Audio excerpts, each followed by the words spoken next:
Bonjour à tous et bienvenue à l'église Antus Info. Je me présente, je m'appelle Christine Malita et je suis dans l'équipe de vidéoprojection.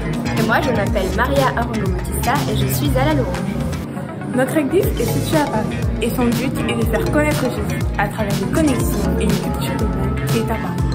Maintenant, place à la louange. Et on se retrouve à la fin pour clôturer la célébration.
Oui, tu es digne d'être adoré, tu es digne d'être élevé, tu es digne d'être magnifié, Seigneur Jésus. Nous te proclamons roi, nous élevons ton nom, Jésus. Le nom de Jésus qui est un nom si puissant, si merveilleux, qui mérite d'être élevé. Alléluia. Alléluia, Jésus.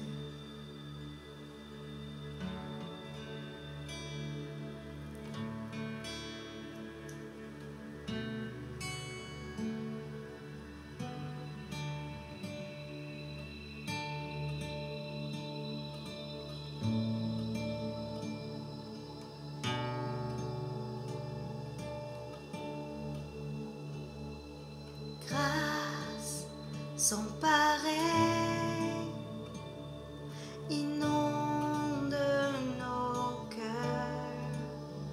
Nous étions perdus, tu es venu nous sauver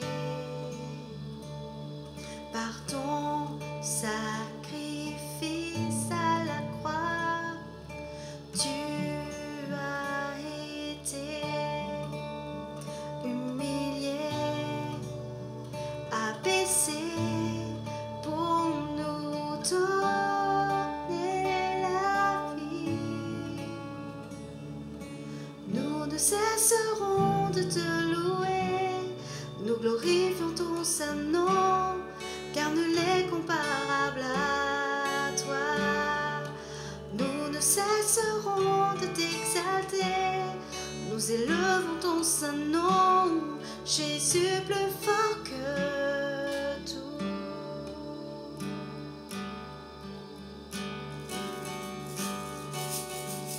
Amour incomparable, venu nous sauver pour guérir et restaurer. Nous sommes relevés victorieux, joignant nos voix au chant des cieux pour magnifier Jésus.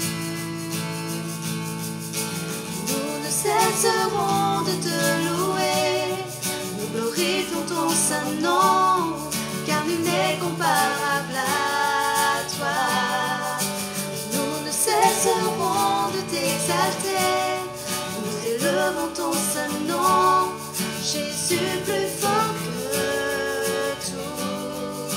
Nous ne cesserons de te louer, nous glorifions ton saint nom, car nul n'est comparable à toi.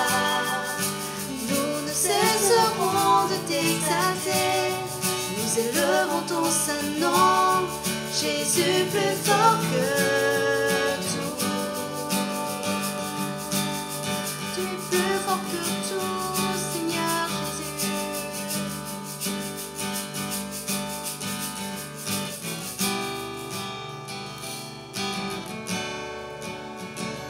Tu es plus fort que tout, Seigneur Jésus.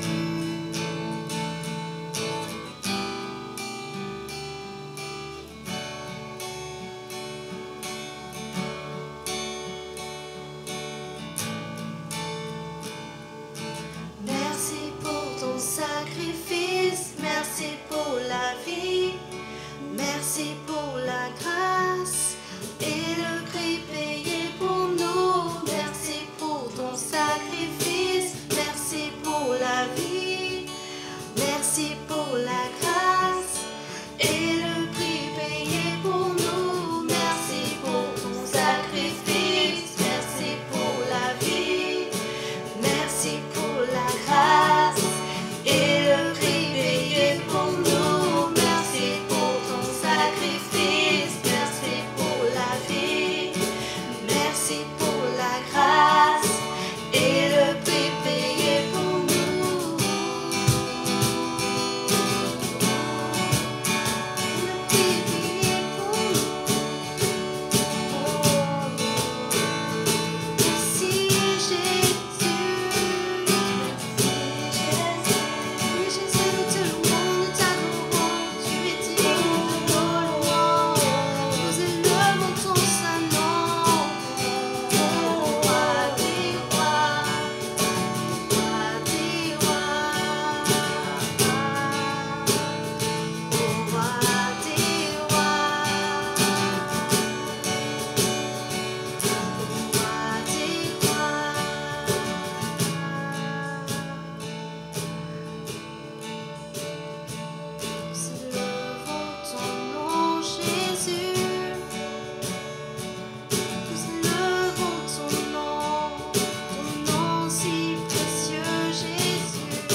t'exaltons, ô roi des rois, Seigneur des seigneurs. Tu es digne d'être loué, tu es digne d'être exalté, Seigneur Jésus. Alléluia. Juste, prenons un temps juste pour élever le nom de Jésus. Seigneur Jésus, tu mérites tout, Seigneur. Tu mérites notre louange, Seigneur. Sois élevé, Seigneur, au plus haut des cieux. Sois exalté, ô Jésus. Sois exalté, Seigneur.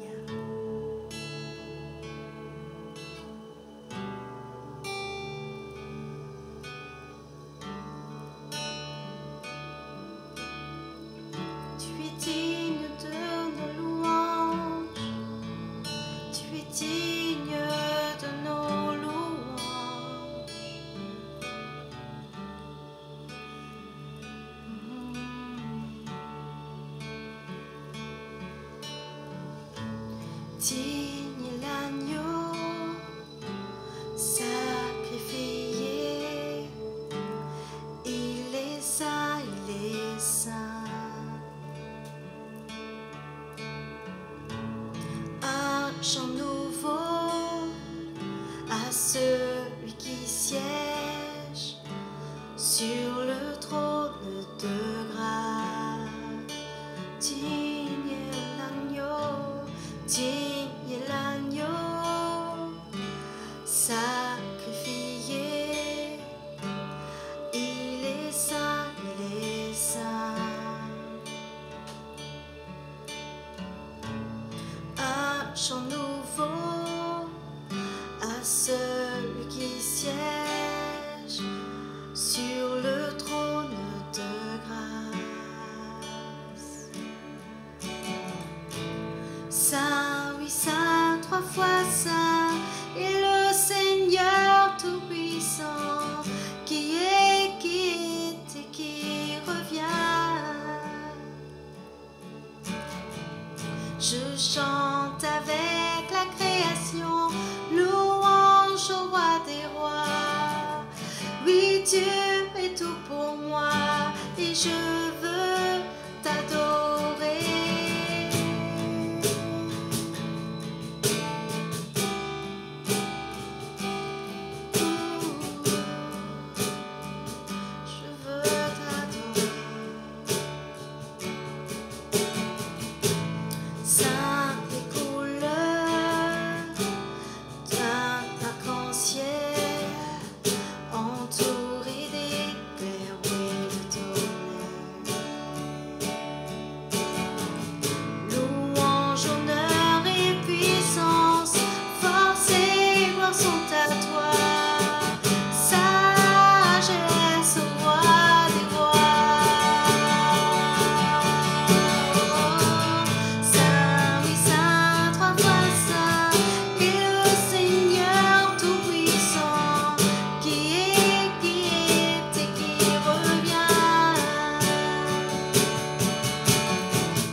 Seul écho de ton nom,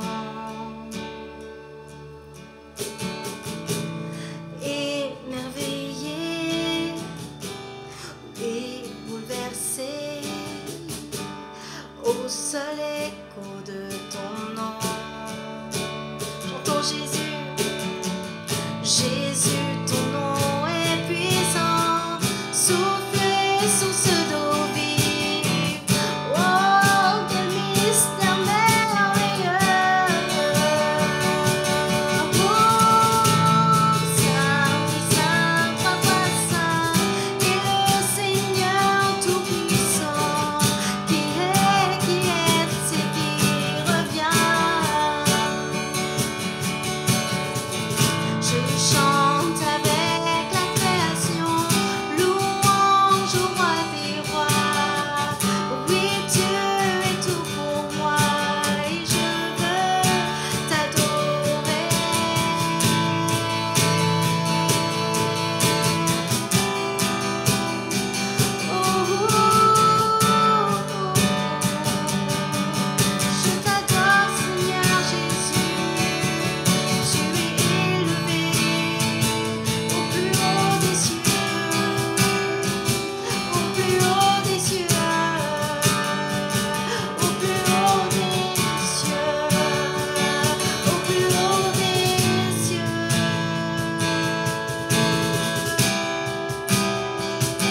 Tu es élevé au plus haut des cieux, Seigneur.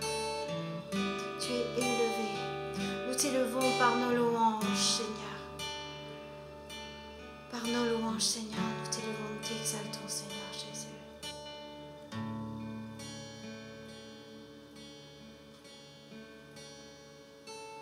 Tu es élevé, Jésus.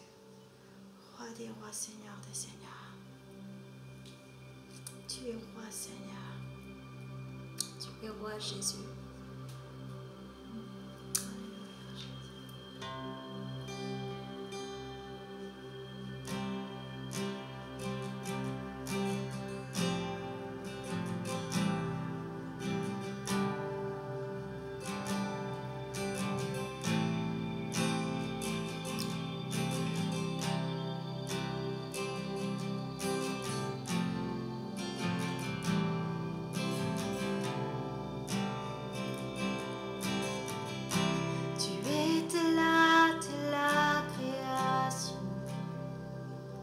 Fils unique du Dieu très haut, le mystère de ta gloire révélé. En toi, Christ, notre Seigneur. Oh, ce nom est si merveilleux. Oh, ce nom est si merveilleux. Le nom de Jésus-Christ, mon roi. Oh, ce nom est si merveilleux. Sa beauté sans pareil. Oh, ce nom est si merveilleux. Le nom de Jésus.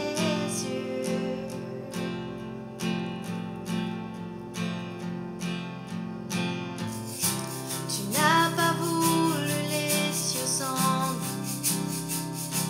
Alors Jésus, tu es venu.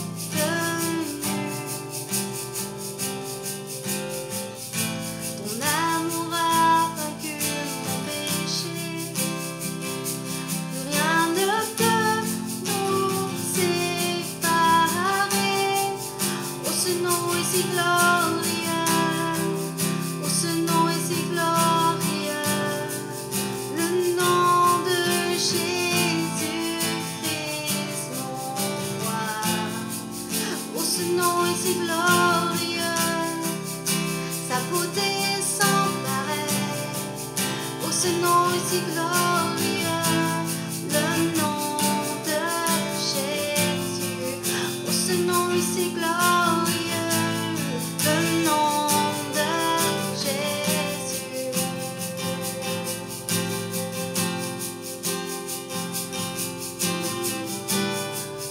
Tu es si merveilleux. Tu es si glorieux. Oh, oh,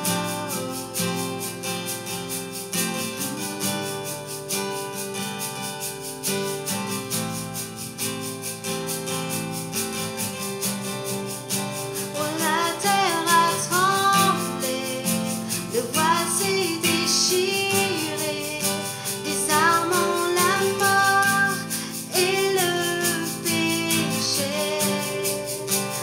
Les cieux chantent ta gloire, l'écho de ta victoire, car tu es le roi ressuscité. Tu es sans rival, tu es sans égal, Dieu du triomphe à tout jamais. À toi soit le règne, à toi soit la gloire, ton nom surpasse tout autre nom. Oh, ce nom est victorieux, oh, ce nom est victorieux, le nom de Jésus-Christ, mon roi.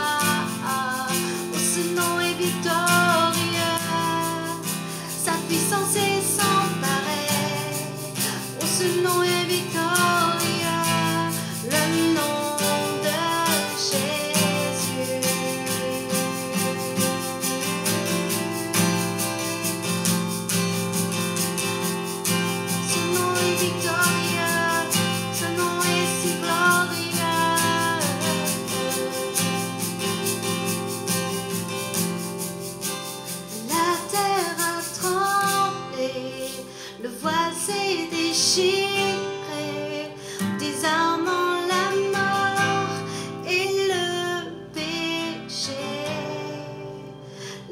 cieux chantent ta gloire, l'écho de ta victoire, car tu es le roi ressuscité. Tu es sans rival, tu es sans égal, Dieu du triomphe à tout jamais. À toi soit le règne, à toi soit la gloire, ton nom surpasse tout autre nom.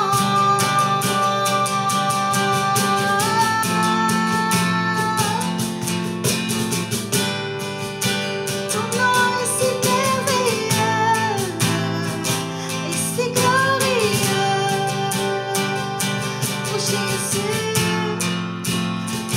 tu es merveilleux, tu es glorieux.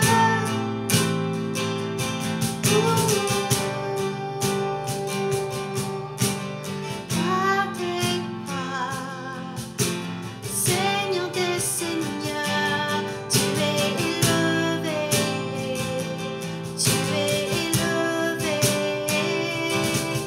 Au roi des rois, Seigneur des seigneurs, tu es élevé, tu es élevé. Au roi des rois, Seigneur des seigneurs, tu es élevé, tu es élevé. Roi des rois, Seigneur des seigneurs, tu es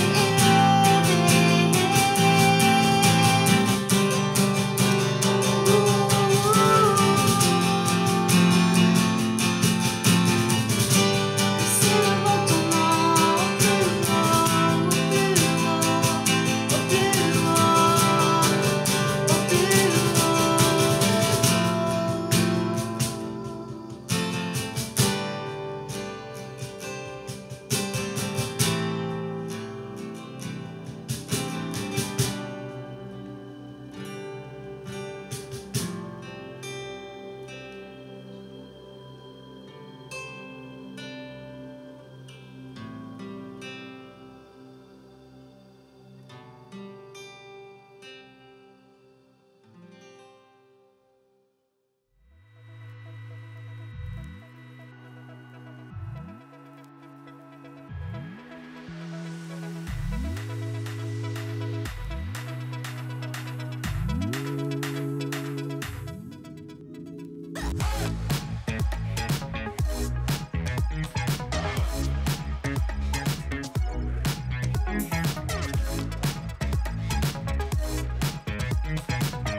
Et bonjour Église Impulsion et tous ceux qui nous regardent sur Facebook, sur YouTube ou sur le Top Chrétien. J'espère que vous allez bien.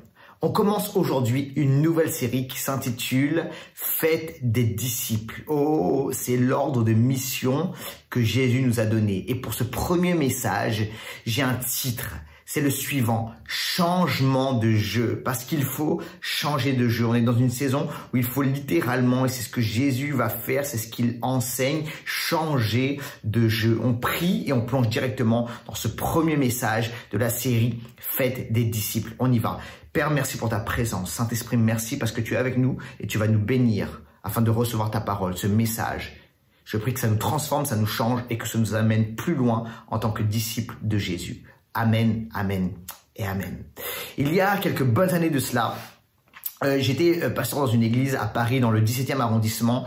Et là, commençait à brûler sur mon cœur, sur notre cœur avec Claire et moi, cette passion, ce désir d'implanter une église qui allait être l'église Impulsion en plein cœur de Paris. On a commencé à partager ce projet à nos responsables, à nos leaders et à l'église dans laquelle on était. Et alors qu'on a partagé cela, à la fin d'un culte, d'une célébration, un homme vient me voir, quelqu'un de l'église, et il me donne une enveloppe avec une offrande. Et il me dit, je veux semer dans cette église, je veux semer dans ce projet. Et alors, je prends cette enveloppe, je prends cette offrande et je le bénis, je le remercie. Et avec l'argent qu'il nous avait donné, avec cette offrande, la première chose qu'on a faite, le premier achat qu'on a fait, écoute bien, c'est pas de la sono, c'est pas un ordinateur, c'est pas, non, c'est pas ça. Le premier achat qu'on a fait, c'est d'acheter une machine à café. On a acheté une machine à café, pourquoi? Parce qu'en fait, dans notre cœur, dans l'ADN de l'église qu'on voulait bâtir, on voulait absolument que cette église soit une église de connexion. On voulait absolument que cette église soit une église où on vit littéralement cette dimension de la communauté, des relations. Et on avait pour idée que pour faire des disciples et pour être des disciples et pour implanter une église, il faut absolument se retrouver autour d'un café, d'un thé, d'un repas. Mais en tout cas, vivre cette dimension de connexion, de relation, vivre des amitiés fortes les uns avec les autres. Donc, c'était notre premier achat. Connexion, café, une machine à café. Ok? Je crois véritablement, les amis, que ça commence avec un café, avec un thé ou autre chose. T'aimes pas le café, ok? Mais ça commence avec cette dimension de connexion. Connexion avec Dieu, connexion avec la communauté. Et je crois que pour faire des disciples, pour vivre l'ordre de mission que Jésus nous a demandé de faire, c'est-à-dire de faire des disciples, il faut absolument vivre cette dimension de relation, de connexion, cette dimension de communauté. On va lire un texte ensemble et en fait c'est tout au sujet de cela. Et en fait dans ce texte qui se trouve dans Marc au chapitre 11, on va lire ça. Mais je voudrais vous donner quelques idées du contexte, d'accord? Alors ce qu'il faut savoir, c'est que Jésus n'est pas quelqu'un, vous savez, qui vit à l'humeur. C'est pas quelqu'un, tu sais, bad mood, good mood. Tu comprends comment on dit en anglais? C'est pas quelqu'un qui agit à l'humeur, ok? C'est quelqu'un qui est stable dans ses émotions, qui est stable dans sa personnalité. Et en fait, ce qu'on va lire là, personne dans son entourage ne s'attendait à ce qu'allait se passer.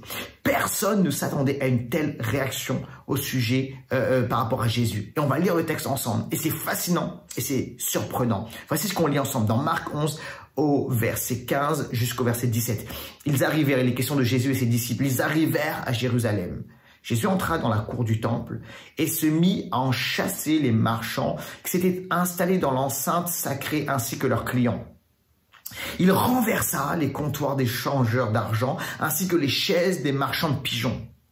Il ne laissa personne transporter des marchandises dans l'enceinte du temple. Puis, s'adressant à tous, il les enseigna en disant « N'est-il pas écrit ? On appellera ma maison une maison de prière pour tous les peuples. Mais vous, vous en avez fait une caverne de brigands. » Waouh! Alors là, c'est très surprenant. Parce qu'on voit Jésus dans une posture, dans une attitude dans laquelle on n'a pas l'habitude de le voir. En fait, on voit Jésus littéralement en colère. On le voit littéralement furieux, ok? Et ce qui se passe là, c'est que Jésus fait quelque chose, il va agir de manière, comment dirais-je, surprenante. Il va renverser les tables des marchands. Il va renverser, comment dirais-je, les tables où on changeait l'argent. Il va chasser, il va prendre un fouet. Un autre passage nous dit qu'il va prendre un fouet et il va chasser, il va battre tout ça, il va renverser tout cela et il va empêcher tous ceux qui transportaient de la marchandise d'entrer dans l'enceinte du temple. Jésus fait quelque chose là qui est extrêmement surprenant. Et j'imagine les disciples qui regardent Jésus et disent ouf. Oh là, qu'est-ce qui se passe? Avec de grands yeux étonnés. C'est surprenant parce qu'on s'attendait pas à cela. Ok, la matinée, le temps, le matin avec Jésus, comment dirais-je, ça n'annonçait pas ce qui devait arriver. Ok, Jésus était tout à fait stable. Et pourtant, il y a un truc qui se passe. C'est quoi le problème ici? Pourquoi est-ce que Jésus agit de cette manière? En fait, le problème est le suivant. Laissez-moi vous peindre un peu le portrait de ce qui prenait place ici dans le temple à Jérusalem à l'époque de Jésus. En fait, le problème, c'est quoi? C'est que les marchands, d'accord, déjà, s'étaient installés dans un endroit qui était interdit. Ils n'avaient pas le droit d'être là, d'accord? C'était dans un endroit sacré et on n'avait pas le droit, littéralement, de vendre des produits, de faire du commerce dans cet endroit, ok? La deuxième chose, c'est que, en fait, les gens arrivaient dans le temple, d'accord? Les croyants arrivaient dans le temple et venaient avec leurs sacrifices. Ils avaient amené leurs sacrifices, les animaux qu'ils devaient sacrifier, d'accord, pour Dieu. Et là, ils venaient avec leurs sacrifices. Mais il y avait un truc qui s'était installé, qui était vraiment pas bon. C'est qu'en fait, les prêtres qui étaient là, les responsables du temple, disaient aux gens qui venaient avec leurs sacrifices, vos animaux que vous avez amenés de chez vous ne sont pas conformes. Ok, ça marche pas, c'est pas bon, c'est pas conforme. Et vous devez absolument acheter un sacrifice, un animal que nous vendons au temple et autour du temple, d'accord? Et en fait, ce qui s'est passé, c'est que les marchands étaient là. Et il y avait un arrangement qui était fait entre les prêtres et les marchands. Et les prêtres percevaient une commission de ce qui était vendu dans l'enceinte du temple, ou en tout cas autour du temple. Et en fait, ils bloquaient, alors que les animaux étaient totalement conformes, mais ils interdisaient l'accès de ces animaux. Pourquoi? Pour recevoir de l'argent, parce qu'ils avaient créé une sorte de business qui était très profitable, et ils avaient créé ce que je peux appeler un business de la religion. Et c'est exactement ce qui a pris place. En fait, l'objectif du temple, le projet du temple avait été changé. C'est-à-dire que c'était plus un endroit de relation, d'accord, avec Dieu, de relation croyant entre croyants. C'était devenu un centre d'affaires. C'était devenu un business juteux, d'accord? Et Jésus voit ça. Il voit la corruption religieuse, il voit le business qui est en train de prendre place et Jésus se met en colère. Et je comprends l'histoire parce qu'il se dit, c'est pas ça, c'est pas l'objectif du temple. Vous en avez fait une caverne de voleurs. Alors là, je veux dire quelque chose qui est très important. C'est que, attention, il faut être équilibré. Parce qu'il y a des gens qui ont lu cette histoire et voici ce qui s'est passé, c'est que hey, on n'a plus le droit de vendre, je sais pas moi, un livre à l'église, on n'a plus le droit de gérer de l'argent. Attention, il faut être équilibré. C'est pas parce qu'on gère des finances, c'est pas parce qu'on est structuré, c'est pas parce qu'on est organisé, c'est pas parce que on parle de dîmes et offrandes que c'est pas bon. C'est ok, c'est biblique, il y a aucun problème avec ça. Ok. Alors faut pas tomber dans un extrême là où dès qu'on va vendre quelque chose, on est des marchands du temple, etc. Non, non, c'est pas du tout ce que dit Jésus. Ok, ne tombons pas dans cet extrême. Mais en fait, Jésus va dire quelque chose qui est extrêmement puissant. Il va dire « ma maison ». Et je sais pas si tu l'as lu. Moi, j'ai lu cette histoire un tas de fois. Mais j'avais jamais vu ça. Jésus dit, il dit pas le temple, il dit « ma maison ». La maison de mon Père. Ou la maison de prière. Et en fait, le mot ici, maison en grec, est super intéressant, les amis. Et en fait, on va s'arrêter là parce qu'il y a une richesse extraordinaire. J'espère que tu es avec moi, que tu me suis. Parce que le mot là, en grec, c'est le mot oikos. Oikos. Et Jésus dit, mon oikos. Ça veut dire quoi, oikos? C'est un mot qui est fascinant, qui revient très régulièrement dans le Nouveau Testament. C'est un mot clé, c'est un mot décisif, c'est un mot qui amène une perception extraordinaire du projet de Dieu. D'accord? Le mot oikos. Le mot oikos, ça veut dire, c'est traduit ici par maison, d'accord? Et en fait, c'est une bonne traduction parce que c'est maison, lieu d'habitation, ça signifie cela. Mais la dimension de oikos, c'est plus que cela. Oikos, ça signifie famille. Toute personne formant une famille, ok? Et en fait, ce que est en train de dire Jésus, c'est que ma maison, où il parle également de famille, il parle ici du temple comme étant la famille de Dieu, d'accord? Et en fait, ce que fait Jésus ici, c'est qu'il réhabilite le peuple de Dieu comme étant plus qu'une structure, plus qu'une organisation, ok? Et certainement pas un business. Il dit, le peuple de Dieu, c'est premièrement famille. Et il réhabilite le peuple de Dieu comme étant famille. Et ça, c'est super important. En fait, ce que fait Jésus là, c'est qu'il renverse le jeu. Il change de jeu. Il dit, ok les gars, voici ce que vous avez fait du temple. Il y a eu un glissement là. Le temple, c'était pas ça. Vous en avez fait un business, vous en avez fait un commerce, vous en avez fait un business profitable, vous avez fait un business de la religion parce qu'il y a eu un glissement. Mais là, Jésus renverse les tables. Et en fait, en renversant les tables, il renverse le jeu, il change le jeu. Et il dit, voici le plan de Dieu. Le plan de Dieu, c'est que le peuple de Dieu, c'est une histoire de famille. Et ça, c'est important. On parle de faire des disciples. On parle de cet ordre de mission. Et en fait, on ne peut pas faire véritablement des disciples si on n'entre pas dans cette dimension de communauté, si on n'entre pas dans cette dimension de connexion, si on n'entre pas dans cette dimension de famille, si on ne se retrouve pas autour d'un café, d'un repas, autour de la parole de Dieu, en train de grandir ensemble pour faire des disciples. Il est important de comprendre cette dimension de oikos. Et c'est super important. Et on y va tout de suite dans le premier point parce qu'en fait, c'est la stratégie de Jésus. Je vais te parler de 3 stratégies. La stratégie de Jésus, la stratégie de l'Église et la stratégie d'Israël. Premièrement, la stratégie de Jésus. Je voudrais qu'on enfonce un peu plus le clou parce que c'est la stratégie de Jésus. La stratégie de Jésus était oikos. C'était véritablement ça. Alors, c'était quoi la stratégie de Jésus? La stratégie de Jésus pour faire des disciples, c'était véritablement basé sur ça. C'est ce qu'on appelle le modèle rabbinique. Et on va lire ensemble Marc au chapitre 1, verset 17. Et voici ce qu'il est écrit, versets 17 et 20. Jésus leur dit, « Suivez-moi et je ferai de vous des pêcheurs d'hommes. » Aussitôt, il les appela. Ils laissèrent Zébédée leur père dans la barque avec ses ouvriers et ils suivirent Jésus. Jésus, à ce moment-là, qu'est-ce qui se passe? Il est en train de former une communauté, oikos. Il est en train de former une famille, oikos, autour de lui. Et ça, c'est clairement le modèle rabbinique. C'est quoi le modèle rabbinique? Le modèle rabbinique, c'est un modèle pour faire des disciples. Ce qu'il faut savoir, c'est qu'à l'époque de Jésus, on ne faisait pas des disciples tu sais, comme on peut, des apprentis comme on peut le faire aujourd'hui, où on s'assoit tranquillement autour, derrière une table et on écoute quelqu'un faire un cours magistral. Et en fait, on se remplit là de manière cérébrale, mais c'est pas ça. À l'époque de Jésus, ça marchait pas comme ça. On faisait pas des disciples de cette façon. Voici comment on faisait des disciples. C'était le modèle rabbinique. C'est-à-dire qu'en fait, il y avait un rabbi, ça veut dire un enseignant, ça veut dire un maître enseignant, un sage, d'accord. Et en fait, on était avec lui. On devait suivre cette personne, suivre son enseignement et copier son style de vie 7 jours sur 7, 24 heures sur 24. C'était ça, les amis. Et en fait, il y avait un truc où on vivait en communauté parce qu'en fait, c'était un groupe de disciples, d'accord. Et en fait, il y avait cette dimension de oikos. Et alors qu'on était ensemble, on apprenait, on pratiquait le style de vie. Il y avait un apprentissage. C'est comme ça qu'on était disciples ou apprentis. On apprenait l'enseignement, le style de vie, la philosophie du rabbi. C'est exactement ça.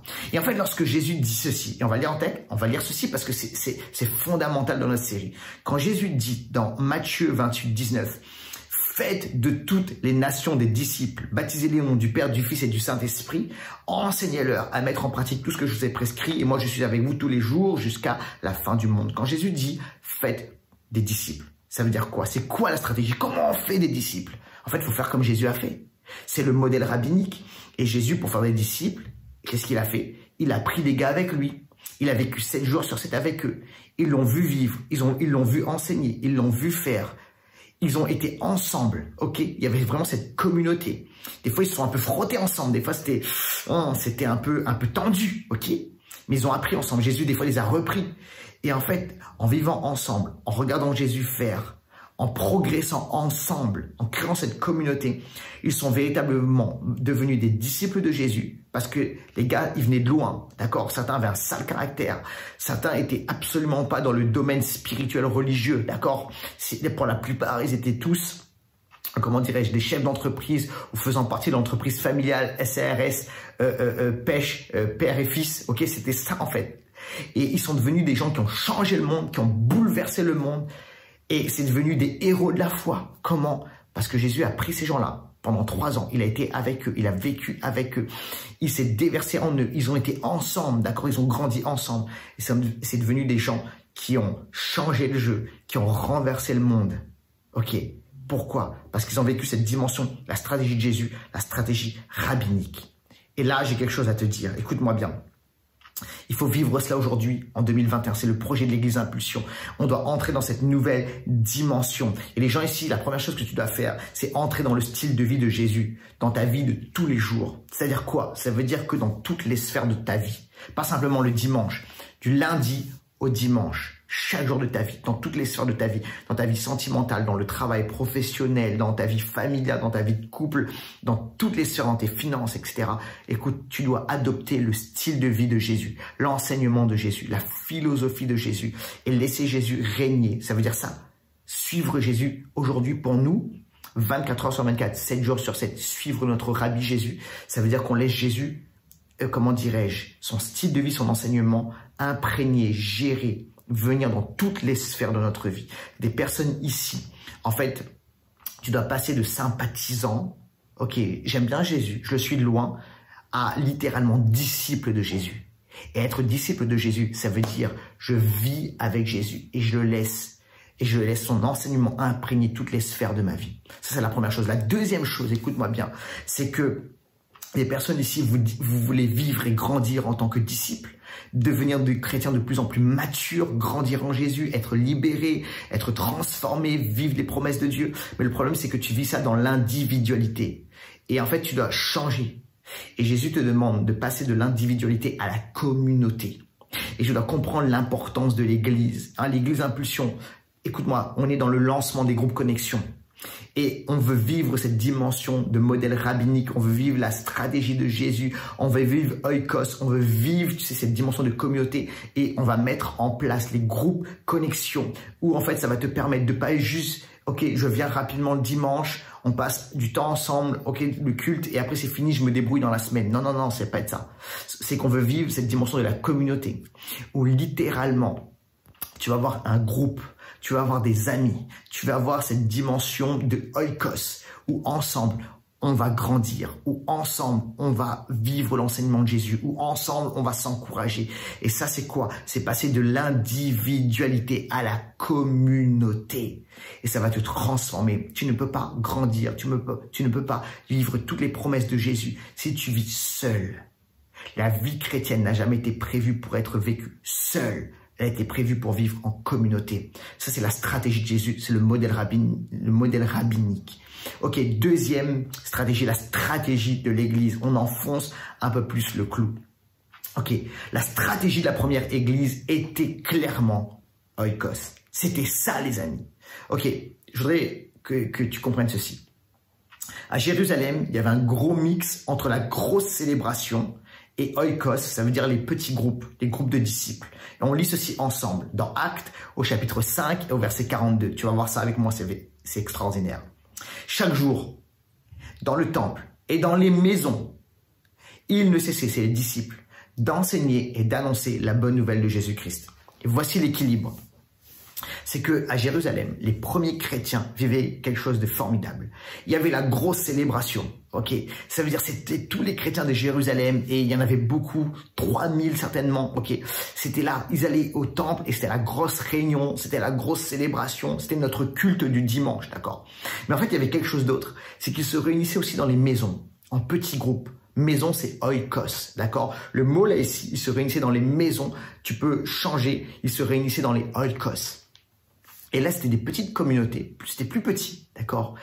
Et se retrouver pourquoi? Bah pour vivre la communion, pour vivre l'enseignement. C'est là où ils grandissaient ensemble, où ils prenaient soin les uns des autres, où ils vivaient la communion fraternelle. C'est là où il y avait la croissance des disciples, c'était dans les petits groupes. Et là, ça me parle, ça me parle. Il y a des personnes ici, en fait, le truc c'est quoi? C'est que, oh, tu dis, moi je grandis pas dans la grosse célébration, j'ai l'impression d'être seul, etc., etc. Oui, oui, parce qu'en fait, il n'y a pas que la grosse célébration, il y a le temple, c'est la grosse célébration du dimanche, pour nous, ok? Mais il y a également, c'est l'importance, c'est important, cette dimension des petits groupes, des oikos. Et c'est là où on prend soin les uns des autres, où on s'encourage, on se dit comment ça va. C'est là où on étudie davantage la Bible ensemble, où on est encouragé. Hey, moi j'ai lu cette parole des Écritures, ça m'a béni. Hey, moi j'ai eu ce défi, puis voici comment Jésus m'a aidé et ça va aider quelqu'un d'autre. C'est là où on va se soutenir les uns des autres. Et en fait, il faut absolument, comme la première Église, comme la stratégie de l'Église, vivre cette dimension à la fois de la grosse célébration, le mix entre la grosse célébration et également cette dimension de oikos, de petits groupes où on est ensemble, où c'est plus réduit et on va s'encourager et on va se soutenir, on va prier les uns pour les autres. Et c'est là où se fait la croissance, c'est là où se fait le développement, c'est là où se fait cette dimension de discipulat, où on devient des disciples de Jésus. C'est extrêmement important. Et je voudrais continuer, parce qu'il y a encore quelque chose par rapport à la première Église. Et on lit dans 1 Corinthiens, j'espère que tu es toujours avec moi Église, ok? 1 Corinthiens, chapitre 16, verset 19. Voici ce qu'il est écrit. Ça a l'air de rien, mais c'est super important. Les églises de la province d'Asie vous saluent. Aquilas et Prisca vous envoient leurs salutations au nom du Seigneur, ainsi que l'église, écoutez bien ceci, qui se réunit dans leur maison, dans leur oikos. Et là, on apprend quelque chose sur l'organisation des premières églises. C'est que l'église dans une ville, écoutez bien ceci, l'église dans une ville était composée de plusieurs petits groupes dans les maisons. Autrement dit, ce qu'on appelle, nous, Église Impulsion, des groupes connexion. Donc, ce qu'on appelait une église dans une ville, admettons l'église d'Éphèse, l'église de Corinthe, l'église de telle ou telle ville, c'était quoi? C'était une composition de plusieurs petits groupes qui se réunissaient dans les maisons et c'est là où se faisait la vie véritablement. C'est super bon. Et nous, c'est ce qu'on va faire à l'Église Impulsion. Voici ce qu'il va y avoir. Il va y avoir le rassemblement du dimanche Et c'est là où il y a la célébration, c'est là où on fait la fête, etc., etc. Et en fait, ça va être quoi? Ça va être la réunion de toutes les petites familles, c'est-à-dire les groupes connexion qui se réuniront dans la semaine. Et c'est là où va se faire la croissance, le développement. C'est là où on va prendre soin les uns des autres. Il va y avoir la maturité. Il va y avoir les soins pastoraux. C'est là où il va y avoir des baptêmes. C'est là où il va y avoir l'étude de la parole de Dieu. C'est là où il va y avoir de l'encouragement et tellement d'autres choses. C'est là, les amis. Et en fait, c'est un changement de jeu. C'est un changement de jeu pour nous, Église. C'est-à-dire que jusqu'à présent, tout était, ok, rassemblement du dimanche. Et là, on change. On est en train de dire ceci, le rassemblement du dimanche est important, il demeure, ça reste. Mais voici ce qu'on fait, c'est que maintenant, le nerf, là où se fait la vie de disciple, la croissance, le développement, c'est dans les groupes connexion, exactement comme a fait l'église première, comme a fait l'église du départ, que ce soit à Jérusalem ou partout ailleurs dans les autres contrées. C'est excellent, j'espère que tu le reçois maintenant. Ok, on y va pour la troisième stratégie. J'espère que tu es toujours avec moi. C'est la stratégie d'Israël. Alors, on a vu la stratégie de Jésus. C'est la stratégie oikos. On a vu la stratégie de l'église. C'est la stratégie oikos. Et maintenant, tu sais quoi? La stratégie d'Israël, c'était quoi? C'était la stratégie oikos également. Tu dois comprendre ceci.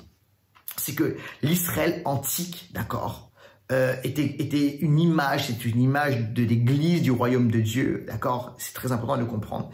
Il faut comprendre comment c'était construit, comment c'était composé, d'accord?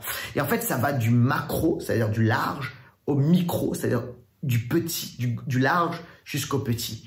Et en fait, si tu vois Israël, d'accord, tu regardes ça de loin, d'accord, une vue une vue en hauteur, tu vois quoi? Tu vois un royaume, tu vois un peuple, ok? Tu vois une armée, tu vas voir ça. Et en fait, tu te rapproches un peu, tu te rends compte que, en fait, dans ce peuple, cette nation, cette armée, d'accord, puissante, il y avait des tribus, 12 tribus, ok? Et en fait, dans ces 12 tribus, il y avait ce qu'on appelait des groupes familiaux. Et si tu te rapproches un peu plus, dans ces groupes familiaux, il y avait des plus petites familles, plus organiques, plus petites, ok? Et en fait, c'est exactement cette dimension de oikos, en grec, oikos, d'accord? Et en fait, l'Israël antique, était construite sur la base de familles fortes. C'est hyper important, d'accord? Et parce que quand les familles étaient fortes, Israël était fort. Quand les familles se débarrassaient de l'idolâtrie et servaient Dieu, étaient intègres, qu'est-ce qui se passe? Israël était extraordinaire, forte, conquérante, etc., etc. Et ça, c'est extrêmement important, les amis. Parce qu'en fait, tu sais quoi, si on veut vivre, être une église forte, il faut revenir à quelque chose de nucléaire, quelque chose de cellulaire. Il faut revenir à quelque chose de plus petit et il faut construire là, dans ce qui est petit, afin d'établir quelque chose de grand et d'extraordinaire, et de fort, qui va durer, qui sera conquérant. Si on veut être une église, l'église Impulsion, une église conquérante, si on veut que le royaume de Dieu soit conquérant, il faut absolument travailler dans ce qui est petit, dans ce qui est cellulaire. Ok, et pour nous, c'est quoi? C'est ces groupes-là, les groupes connexion. Et on veut que dans les groupes connexion, ça soit la vie qui coule, que les gens puissent grandir, changer, être transformés, apprendre le style de vie de Jésus, apprendre la façon de penser de Jésus, apprendre le modèle de la parole de Dieu. Vous comprenez ça? Aligner notre vie à la parole de Dieu, apprendre la prière, apprendre tout ça, les amis, apprendre la vie avec le Saint-Esprit. Et alors qu'on le fait ensemble, parce que c'est une dimension de communauté, c'est ce qui va se passer, c'est qu'une communauté, plus une communauté, un petit groupe, plus un petit groupe, un groupe connexion, plus un groupe connexion, plus un groupe connexion, etc., etc. Tu sais ce que ça fait? Ça va faire quoi? Ça va faire une église forte, une église conquérante. Ça, c'est super bon. Alors, je veux vraiment te dire ceci. Tu dois, si tu veux grandir, intégrer un groupe connexion. Tu dois faire partie de cela. Et écoute, dans cette relation les uns avec les autres, tu vas être transformé, changé, bouleversé, challengé aussi. Mais tu vas voir que ta vie va être, comment dirais-je, en progression, en croissance. Et tu vas devenir de plus en plus un disciple de Jésus qui va faire une différence. C'est ça, véritablement, les amis. Je me souviens, il y a quelques temps de cela, je suis dans un Uber. Et là, j'ai une discussion avec le chauffeur. On échange ensemble. Et lui, il m'explique que dans sa culture, dans son arrière-plan culturel, les familles ont une tendance à être dans la compétition, dans la concurrence, à être divisées, etc. Et selon lui, il m'expliquait ceci. Il me dit que, en fait, selon lui, son peuple ou sa communauté ne prospère pas à cause des divisions, à cause de la compétition, du manque d'entraide qu'il y a dans les familles. Et il me dit, c'est selon lui l'explication qui fait que sa communauté, sa culture, en tout cas, ne se développe pas comme ça devrait se développer. Et il m'a dit ça. Je me souviens, ça m'a frappé. Parce que moi, à cette époque, vous savez, j'étais pendant longtemps en relation, en connexion. J'ai fréquenté très étroitement une communauté chrétienne chinoise Wen, d'une région qui s'appelle Wenzhou. Et c'est des gens qui ont immigré de Chine à la France. Et moi, j'étais pasteur des plus jeunes, d'accord, dans cette communauté. Et en fait, j'ai appris cette communauté, j'ai appris à comprendre la culture. Et quelque chose de fascinant qui m'a vraiment marqué, qui était très bon, j'ai trouvé ça, c'était la force de l'entraide familiale. C'est-à-dire que chez les Wen, d'accord, chez les Chinois Wen, il y a une entraide familiale qui est extrêmement puissante. C'est-à-dire qu'en fait, ils vont se soutenir, s'entraider, s'encourager, d'accord, que ce soit moralement, spirituellement, parce que c'est des chrétiens, également financièrement, d'accord. Au niveau du business, ils vont s'entraider. Et en fait, ce qui va se passer, c'est que les individus vont monter, ils vont prospérer, ils vont croître. Les familles vont croître, vont prospérer. Et en fait, la communauté tout entière va croître et prospérer. Et en fait, qu'est-ce qui se passe? C'est à cause de cette dimension d'oikos, d'entraide, de relation. Tu comprends cela? Et en fait, ça va amener de la croissance. Et ce que j'ai pu constater, c'est que des gens qui étaient là depuis pas très longtemps en France, au bout de 2 générations, sont des gens qui ont véritablement prospéré. Parce qu'ils ont travaillé fort, mais parce qu'ils se sont entraidés fortement également.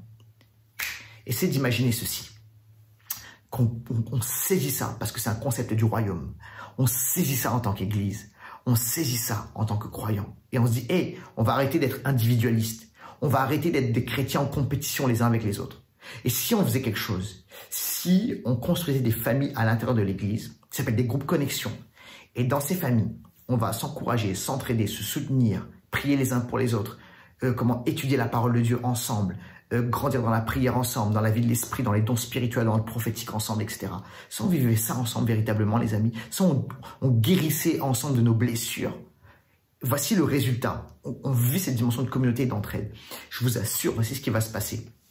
On va vivre la croissance, c'est-à-dire la maturité en tant que disciple. On va être transformé, on va être changé, on va vivre véritablement ce que Jésus nous a dit de faire et de vivre. On va faire des disciples. Parce que c'est exactement ça, le modèle de Jésus. Je voudrais finir. Moi, je me souviens, jeune chrétien. Je connaissais rien à la Bible. J'étais un adolescent, ok, 14, 15 ans, 16 ans. Et tu sais ce qui se passait, ce qui m'a aidé à grandir, c'est quoi? C'est lorsqu'on allait en vacances à l'île de la Réunion. On allait en congé bonifié, d'accord? Pendant 2 mois à l'île de la Réunion en vacances. Et là, on allait chez notre famille, nos familles, et on allait chez mon oncle qui est pasteur à l'île de la Réunion. Et lui, c'était quelqu'un, il porte littéralement la présence de Dieu. Il est amoureux de Jésus, de sa présence, quelqu'un qui a fait des grandes expériences avec Jésus. Et moi, j'avais 14, 15 ans, 16 ans. Et je le regardais et il me fascinait. Et tu sais ce qui se passait? C'est qu'on passait des heures à table. On était en famille, on passait des heures à table à parler de Jésus, à parler de la Bible, à parler de la prière, à parler du Saint-Esprit, nous raconter ses expériences, ses témoignages, etc. Et juste, c'était fascinant. Et moi, tu sais ce qui se passait? C'est que je le collais. Il allait faire une course, j'allais avec lui en voiture. Il allait quelque part, je disais, je peux venir avec toi. Et en voiture, je prenais toutes les occasions. Pourquoi? Je lui posais un tas de questions. Je lui posais toutes sortes de questions. Pourquoi? Parce que je voulais grandir, je voulais savoir. Je l'observais comment il priait, je l'écoutais prier, etc., etc. Et tu sais ce qui se passait? Je copiais sa façon de prier parce qu'il me fascinait. Et tu sais ce que ça m'a aidé? Ça m'a aidé à grandir. Ça m'a aidé à me développer. Et je peux te dire un truc, c'est que j'ai fait des pas de géant spirituellement. Pourquoi?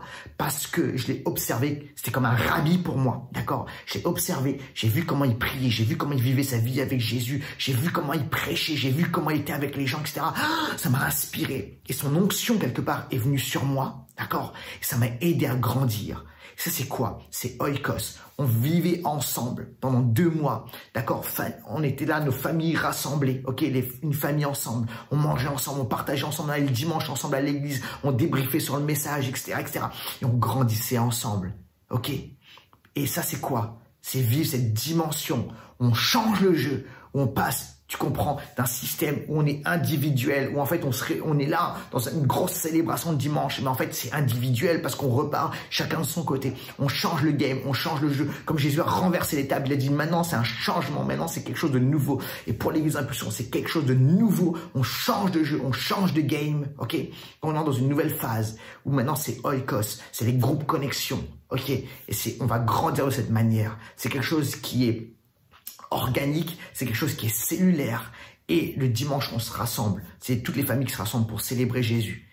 Et ça, c'est un véritable changement. Alors, je vais finir avec, j'ai 3 applications. Vous êtes là et puis tu dis, waouh, Laurent, ça me parle. Qu'est-ce que je fais avec ça? J'ai 3 applications. Seigneur, j'ai prié, je dis, Seigneur, qu'est-ce que je dois dire? Le Seigneur m'a dit 3 applications. Il y a des personnes ici, vous êtes en train d'écouter ce message. Et voici la première application. Tu dois passer de sympathisant de Jésus à disciple de Jésus. Il y a des personnes, vous aimez l'église, peut-être vous allez à l'église, vous aimez la louange, etc. Mais en fait, écoute, tu es sympathisant. Tu trouves ça bien, tu trouves ça sympathique, ok? Mais tu dois passer de sympathisant de Jésus à disciple de Jésus, où tu donnes véritablement toute ta vie, toutes les sphères de ta vie à Jésus. Tu donnes tout à 100%, ok? Deuxième application, tu dois passer de la distance à l'appartenance à la famille de Dieu. Des personnes ici, vous êtes véritablement des chrétiens, vous êtes nés de nouveau, mais par rapport à l'église, par rapport à la famille de Dieu, vous êtes distants, d'accord? Et le Seigneur te dit maintenant, tu dois véritablement appartenir à une église locale, tu dois appartenir à la famille de Dieu, parce que c'est pas possible, tu ne peux pas grandir, être disciple sans la communauté. Et tu dois entrer dans cette dimension où j'appartiens, c'est mon église, c'est ma maison, c'est mon oikos, ok? Et tu dois véritablement vivre cela. Et la troisième application, c'est pour ceux, écoute bien ceci, tu dois passer des blessures au pardon par rapport à l'église. Les personnes, vous avez été blessés, vous avez été abîmés, vous avez été écorchés, des blessures qui ont pris place dans le cadre de l'église et ça vous a éloigné de Dieu, ça vous a éloigné de l'église. Et le Seigneur te dit ceci, tu dois pardonner afin de guérir. Parce que tu ne peux pas vivre la vie chrétienne seule dans un coin. Tu as besoin de cette dimension de la communauté, tu as besoin de l'église. Je voudrais prier pour vous maintenant. Père, merci pour ta parole. C'est un temps où tu changes le jeu, où tu nous appelles à changer de jeu, à renverser le jeu et à jouer quelque chose d'autre, à faire quelque chose d'autre. Et je crois que tu nous appelles dans cette saison à revenir véritablement à ta parole et à vivre l'église comme tu l'as voulu, dans cette dimension de communauté forte, où on va s'encourager, où on va faire des disciples. Alors je te prie véritablement maintenant, Seigneur, de nous aider et de nous donner la force. Je prie que tu nous aides à passer de sympathisants à disciples, que tu nous aides à passer de la distance à l'appartenance à la famille de Dieu et que tu nous aides à passer des blessures au pardon par rapport à l'Église. Je prie cela maintenant dans le nom de Jésus.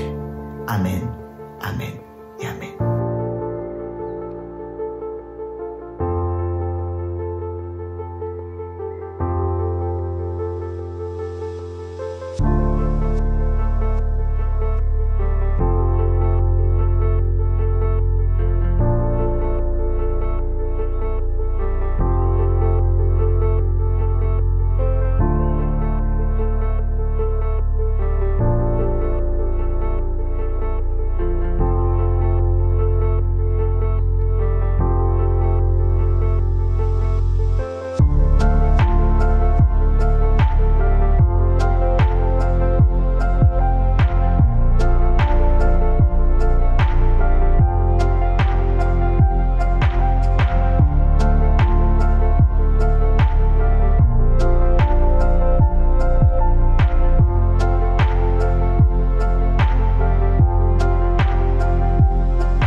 Nous voici à la fin de notre célébration. Merci beaucoup d'y avoir assisté. Et merci également pour vos dîmes et vos offrandes. Et puis si vous voulez participer et donner vos dîmes et vos offrandes, vous pouvez le faire via notre site internet égliseimpulsion.com ou bien vous nous envoyez un email par égliseimpulsion@gmail.com pour faire un virement. Et nous vous souhaitons une très bonne semaine. Soyez bénis et nous vous retrouvons pour un prochain culte.